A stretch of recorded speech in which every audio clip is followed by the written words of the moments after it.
Savoir, comprendre, choisir. Radio Classique, au rythme de la présidentielle. L'édito politique avec Le Figaro. 8h12 sur Radio Classique, l'édito politique avec Guillaume Tabar. Bonjour Guillaume. Bonjour Renaud. Valérie Pécresse fait ce soir sa principale émission de campagne sur France 2. Peut-elle encore espérer un sursaut ? Écoutez, elle est évidemment dans une position très difficile. Depuis sa percée au lendemain de sa victoire à la primaire de la droite, sa situation dans les sondages n'a cessé de se dégrader jusqu'à un plancher de 10% aujourd'hui, ce qui fait qu'elle bataille avec Éric Zemmour pour la 4e ou la 5e place. Alors est-ce que ça peut bouger ? Eh bien oui, dans la mesure où l'on sait que les Français se décident de plus en plus tardivement et que d'autre part, l'électorat de droite dans sa globalité circule, on peut dire circuler, entre 4 candidats, Valérie Pécresse bien sûr, mais aussi Éric Zemmour, Marine Le Pen et Emmanuel Macron, et que par conséquent, on peut assister à un jeu de vases communicants.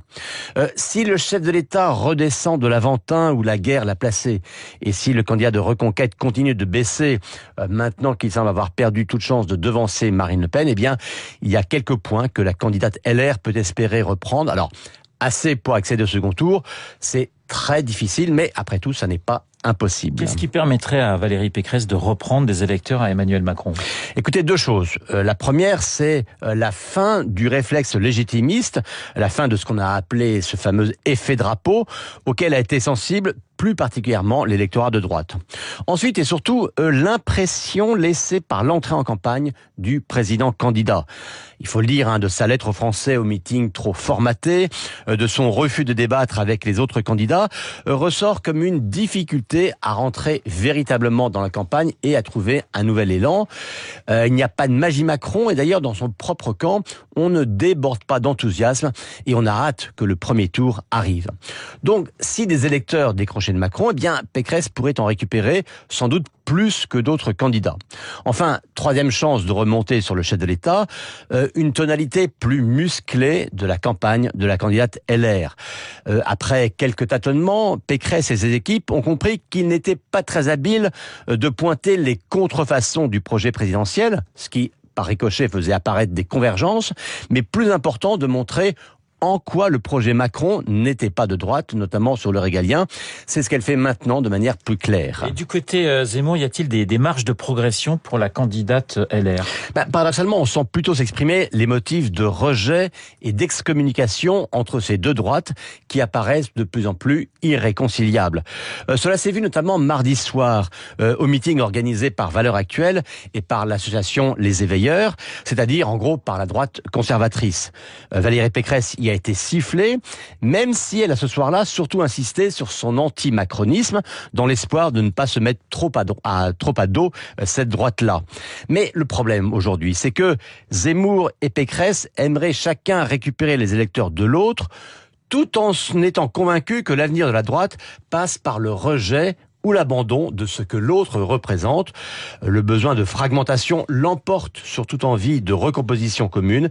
Et ça les enferme tous les deux à un niveau trop bas pour gagner. L'édito politique signé Guillaume Tabar, tout de suite mon invité. Radio Classique, l'invité de Renaud Blanc avec Le Figaro. Bonjour Bernard-Henri Lévy. Bonjour. Vous publiez ce matin dans les colonnes du Paris Match un grand reportage sur Odessa, le Sarajevo du méga sniper Poutine. Ce sont vos mots. On va bien sûr revenir sur ce reportage, mais tout d'abord après un mois de guerre, puisque nous sommes aujourd'hui à un mois de guerre. Quelle est pour vous l'image de ce conflit ? Le visage gonflé de Poutine, froid et déterminé, celui de Zelensky qui résiste au maître du Kremlin. Quelle image vous vient, j'allais dire presque spontanément ? Zelensky au 3e ou 4e jour de la guerre, tête nue, dans les rues de Kiev, et répondant à Biden qui lui proposait une exfiltration. Mon gars, j'ai pas besoin de taxi, j'ai besoin de munitions. Ouais, hier, Volodymyr Zelensky s'est adressé aux parlementaires français. Il a comparé Verdun à Mariupol. Zelensky qui force votre admiration, vous le comparez à Churchill. Oui, je le compare à Churchill parce que cette image-là, cette image d'un homme qui brave les bombardements, qui exhorte sa population à la résistance, qui lui donne du courage, c'est pas très loin de Churchill dans les rues de Londres au moment du Blitz à l'automne 1941. Hier, devant les parlementaires français, il a eu des mots assez forts contre les entreprises françaises qui étaient toujours en Russie, en demandant vous devez quitter le territoire russe car vous financez la guerre. Qu'est-ce que vous en avez pensé, Bernard-Henri Lévy ? Écoutez, j'ai pensé que, vous savez, quand un homme est à ce point désespéré, quand un peuple est menacé d'anéantissement, quand on a dans les yeux et dans les oreilles les images que cet homme doit avoir tous les jours, Marioupol bombardé, Irpin rasé, et ainsi de suite, qu'est-ce que vous voulez qu'il dise d'autre ? Il a raison. Mais oui, vous êtes d'accord avec lui parce que vous allez très loin dans les sanctions. Vous voulez qu'on aille beaucoup plus loin dans les sanctions. Donc vous souhaitez que toutes les entreprises françaises quittent le territoire russe ? Je le souhaite. Je pense que c'est une décision politique qui doit être prise. Je pense pas que ça doive reposer sur les seules épaules des chefs d'entreprise. Ça, c'est certain. C'est une décision politique française et européenne et occidentale. Mais je crois, oui, que le destin du monde libre se joue en Ukraine. Je suis de ceux qui pensent vraiment ça, qu'il y a une bascule de l'histoire. Vous savez, j'ai couvert beaucoup de guerres dans ma vie. En général, c'était des guerres oubliées. Des guerres oubliées, dont personne ne se souciait. En gros, pour la première fois, là, avec ce reportage de match, là, Odessa, avec ce voyage en Ukraine, j'ai l'impression d'avoir couvert une guerre qui devrait être, au contraire, et qui est de fait au centre de nos vies, de la vie de nos enfants, de leur avenir, de leur futur, etc. C'est ça qui se joue. Alors, en effet, oui, ça peut être douloureux pour telle ou telle entreprise, mais l'enjeu est colossal. Vous dites, Bernard-Henri Lévy, que Poutine a déjà perdu la guerre. Oui. Cette défaite, entre guillemets, de Poutine, elle coûte très très cher aux Ukrainiens actuellement. Bien sûr, elle coûte, et c'est monstrueux, les Ukrainiens, je pense que les Ukrainiens vont gagner, mais à quel prix ? Qu'est-ce qui restera du peuple ukrainien après ce déluge, après ces orages d'acier, comme disait jadis un écrivain allemand? Qu'est-ce qui en restera? Oui, ils l'emporteront, mais dans quel état? On est toujours avec cette même question. Comment arrêter Poutine? Vous dites que les négociations ne servent pas à grand-chose, qu'il ne comprend que le rapport de force, Poutine. Ça signifie quoi? Ça veut dire qu'il faut arrêter de négocier, qu'il faut couper court? Vous êtes plutôt dans les mots d'un Biden qui liste un criminel de guerre ou d'un Macron qui continue de lui parler régulièrement? Moi, je pense que c'est un criminel de guerre, oui. Je l'ai dit d'ailleurs dès le premier jour. Au deuxième ou troisième jour de cette guerre, je crois, proposé l'idée soit d'instruire un dossier pour le tribunal pénal international de la Haye, soit, comme Philippe Sands, de créer un tribunal spécial pour crimes d'agression. Je pense que sa place est devant la justice internationale. Mais aujourd'hui, elle est au Kremlin et c'est lui qui décide. C'est lui qui décide, oui. C'est lui qui décide. Elle est au Kremlin, mais cela dit, vous savez, il y a deux points de vue. Il y a le point de vue des Ukrainiens. Ils décideront peut-être un jour qu'il faut faire des compromis pour sauver ce qui peut l'être de leur population, et ce choix-là, par définition, sera respectable. Après, il y a le point de vue des Européens et l'intérêt des Européens. L'intérêt des Européens, c'est pas de négocier. Ça n'est plus de négocier avec Poutine. C'est de le vaincre. Voilà, je crois vraiment ça. C'est qu'il soit vaincu. Compte tenu de ce que nous savons de Poutine, compte tenu de ce que nous savons de sa rhétorique sur l'arme nucléaire, compte tenu de l'épée de Damoclès dont nous savons maintenant qu'il la tient au-dessus de nos têtes, notre intérêt, ça n'est pas de garder un Poutine encore pendant 5 ans, 10 ans au Kremlin, qui va continuer à nous faire chanter jusqu'à la fin de nos jours. Mais le vaincre, on sait très bien que nous n'allons pas mourir pour Kiev, on sait très bien que nous ne donnerons pas, en tout cas aujourd'hui, des avions aux Ukrainiens, donc ça signifie quoi pour Bernard-Henri Lévy? Je pense, moi, qu'il faut aider les Ukrainiens davantage. Je pense que l'intérêt de l'Europe, vous savez, les choses ne sont pas tout à fait comparables, évidemment, mais en 42-43, ceux qui auraient cherché une porte de sortie pour Hitler, ceux qui auraient cherché à sauver la face de Hitler, auraient fait un mauvais calcul. Vous êtes d'accord? Il fallait il fallait que le peuple allemand soit libéré d'Hitler. En 42-43, pardonnez-moi Bernard Lévy, il n'y avait pas de bombe atomique. Je sais. C'est quand même une énorme différence. C'est la grande différence. Oui. C'est la raison pour laquelle il faut aborder ces sujets avec mesure, avec sagesse. Je vous dis, moi, que pour un Européen conséquent, pour un Occidental amoureux de la liberté, pour le monde libre, l'intérêt, le but de guerre devrait être d'aider les Ukrainiens à vaincre Poutine.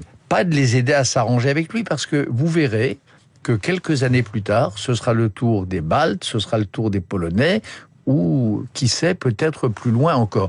Moi, je suis malheureusement arrivé à cette conclusion-là. Alors, je dis ça avec crainte et tremblement. Évidemment, j'ai bien compris, il ne s'agit pas d'entrer en guerre avec Poutine, mais en tout cas, donner les moyens aux Ukrainiens, s'ils le peuvent, et s'ils le veulent, de le défaire. Donc, on est parti pour une guerre très très longue, Bernard-Henri Lévy.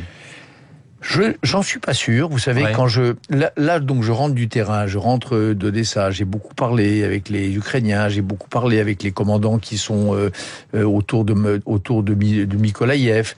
La démoralisation, la démobilisation et presque la débandade dans l'armée russe sont très spectaculaires. Vous avez là 140 000 ou 150 000 jeunes gars qui savent pas pourquoi ils sont là, qui sont écœurés par cette guerre qu'on leur fait faire, qui parfois abandonnent leurs chars en rase campagne, tombent en panne bêtement parce qu'ils ont vendu leur fioul au marché noir en Biélorussie, et puis meurent aussi. Il y a probablement selon les évaluations, entre 8 et 12 000 jeunes tankistes russes qui ont brûlé vifs dans leurs chars pour une guerre absurde, insensé, qui n'est pas non plus dans l'intérêt du peuple russe. Joe Biden est en Europe, réunion de l'OTAN, du G7 et de l'Union européenne. Qu'est-ce que vous attendez des Occidentaux? On a le sentiment qu'on n'arrive pas à définir une ligne rouge et qu'on passe notre temps à dire à Poutine, non pas ce qu'on va faire, mais ce que nous ne ferons pas. Est-ce que c'est pas ça le problème aujourd'hui des Occidentaux? Ça a été longtemps le problème. La première erreur, d'ailleurs, c'est Biden lui-même qui l'a faite en amont de la guerre. Oui. Lorsqu'il a dit « nous n'interviendrons pas, si c'est une petite incursion, nous ne le considérons pas comme une invasion », c'est exactement ça. On a passé notre temps à lui dire ce qu'on ne ferait pas. Moi, je crois que il faut moins parler maintenant, et probablement moins parler à Poutine, parce que ça sert à rien, parce qu'il balade ses interlocuteurs, parce qu'il se moque d'eux, parce qu'il les méprise, et encore une fois, nous tenir encore plus étroitement par tous les moyens possibles et raisonnables auprès de Zelensky et auprès des résistants ukrainiens qui défendent nos valeurs. Symboliquement, vous aimeriez qu'Emmanuel Macron se rende à Kiev, comme l'ont fait plusieurs premiers ministres de différents pays, je pense aux Polonais par exemple?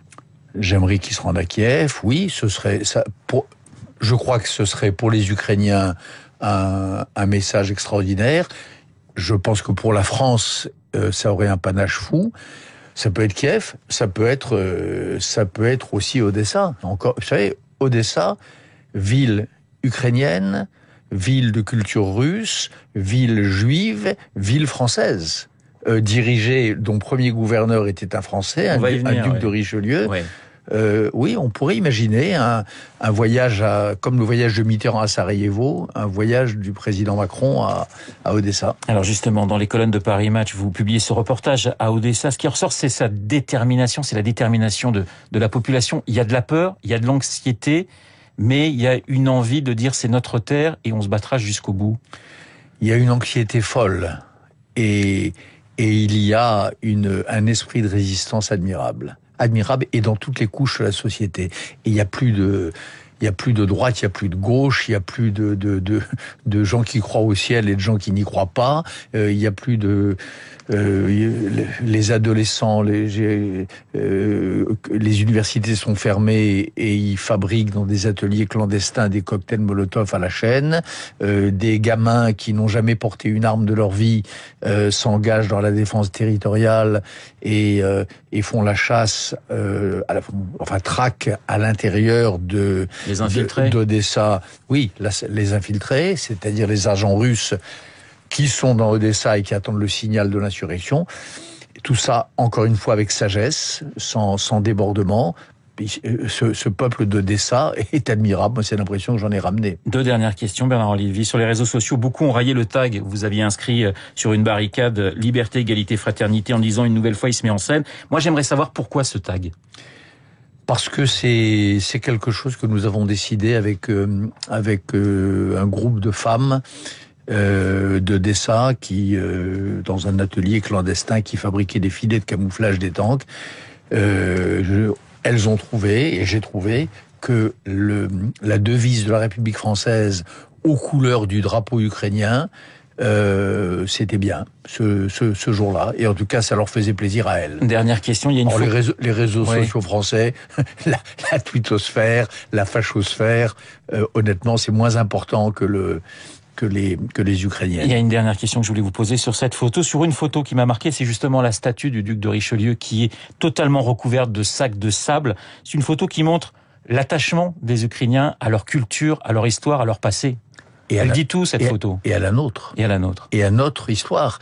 Ce qu'ils font là, c'est très intéressant. J'étais avec le gouverneur, qui a été aussi diffamé, pareil. Oui, on l'a traité de néo-nazi, vous êtes expliqué, parce qu'il faisait partie de l'ancien bataillon Haïdar. Ces gens sont immondes. Ce Maxime Marchenko est un homme magnifique. C'est un grand combattant et un grand gouverneur. Qu'est-ce qu'il fait quand il met des sacs de sable autour de la statue de Richelieu? Il protège Richelieu. Il protège pas seulement la culture d'Odessa, il propose la marque française, il protège la voix française à Odessa. Il a eu cette phrase que je rapporte dans Match. Il y a une fraternité séculaire entre la France et Odessa, et cette fraternité séculaire, il en est le gardien. C'est beau. Prière pour Odessa, votre reportage qui paraît aujourd'hui dans les colonnes de Paris Match. Merci Bernard Lévy d'avoir été ce matin mon invité. Il est 8h28. Dans un instant, nous allons retrouver Charles Bonner pour l'essentiel de l'actualité.